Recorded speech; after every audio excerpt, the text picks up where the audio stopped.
Hello everyone, তো আবারও একটা নতুন ইন্টারেস্টিং মিনি ব্লগে তোমাদের সবাইকে সুস্বাগতম। তো বেসিক্যালি ব্যাপারটা হচ্ছে কি, কাল হচ্ছে আমার মামার ছেলের অন্নপ্রাশন। তো সে কারণেই আজকের আমি সব কিছু ডেকোরেশন রেডি করছি। আর এখানে দেখতে পাচ্ছ আমার দিদির শ্বশুর, তো থার্মোকলের যে ডেকোরেশনটা হবে উনি ওটা রেডি করে দিচ্ছেন।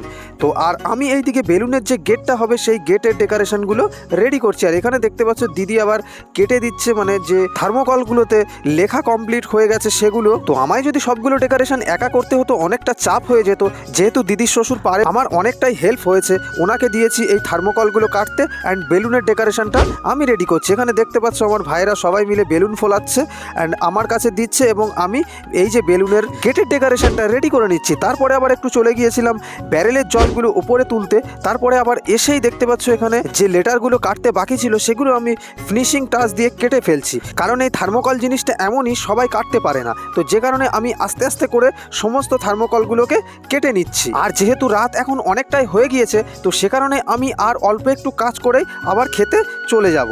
তো যাই হোক, কালকে আর ব্লগ ভিডিওটা কন্টিনিউ করা হয়নি। তো গেট টেট সমস্ত সব কিছুই, বেলুনের ডেকোরেশন সমস্ত সব কিছুই রেডি করা হয়ে গেছে। আর এখন আমরা চলে এসেছি বাইরে, মানে বেলুনের গেটটা সেট করতে। আর দিদিকে দিয়েছিলাম ক্যামেরাটা ধরতে। তো যাই হোক, এই যে দেখতে পাচ্ছ আমি বেলুনের গেটটা রেডি করে ফেলেছি, মানে সেট করে দিয়েছি। সূর্যের আলোর জন্য বেলুনের গেটটা মানে অতটা বোঝা যাচ্ছে না। তো কেমন হয়েছে তোমরা নিচে কমেন্ট করে অবশ্যই জানিও। আর এই যে দেখতে পাচ্ছ আমাদের একটা দাদার ছেলে এতটা মানে দুষ্টু, তো তোমাদের কি বলবো।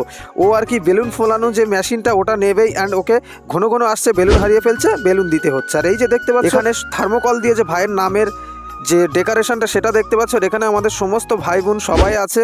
তো যাই হোক, এই যে দেখতে পাচ্ছ আমার একটা দাদার ছেলে, তো এ মানে এতটা ঘুম পেয়ে গেছে, বাট খাওয়া ছাড়া যাবে না, একদমই খাবার প্রেমী লোক। তো যাই হোক, তারপরে আমরা আবার চলে এসেছিলাম রাত্রিরে একটা ফাংশানে। তো এখানে হচ্ছিল রাঁচি ফাংশান।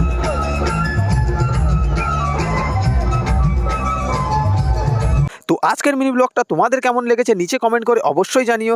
আবার দেখা হচ্ছে নেক্সট একটা ইন্টারেস্টিং মিনি ব্লগে। Tata, bye bye.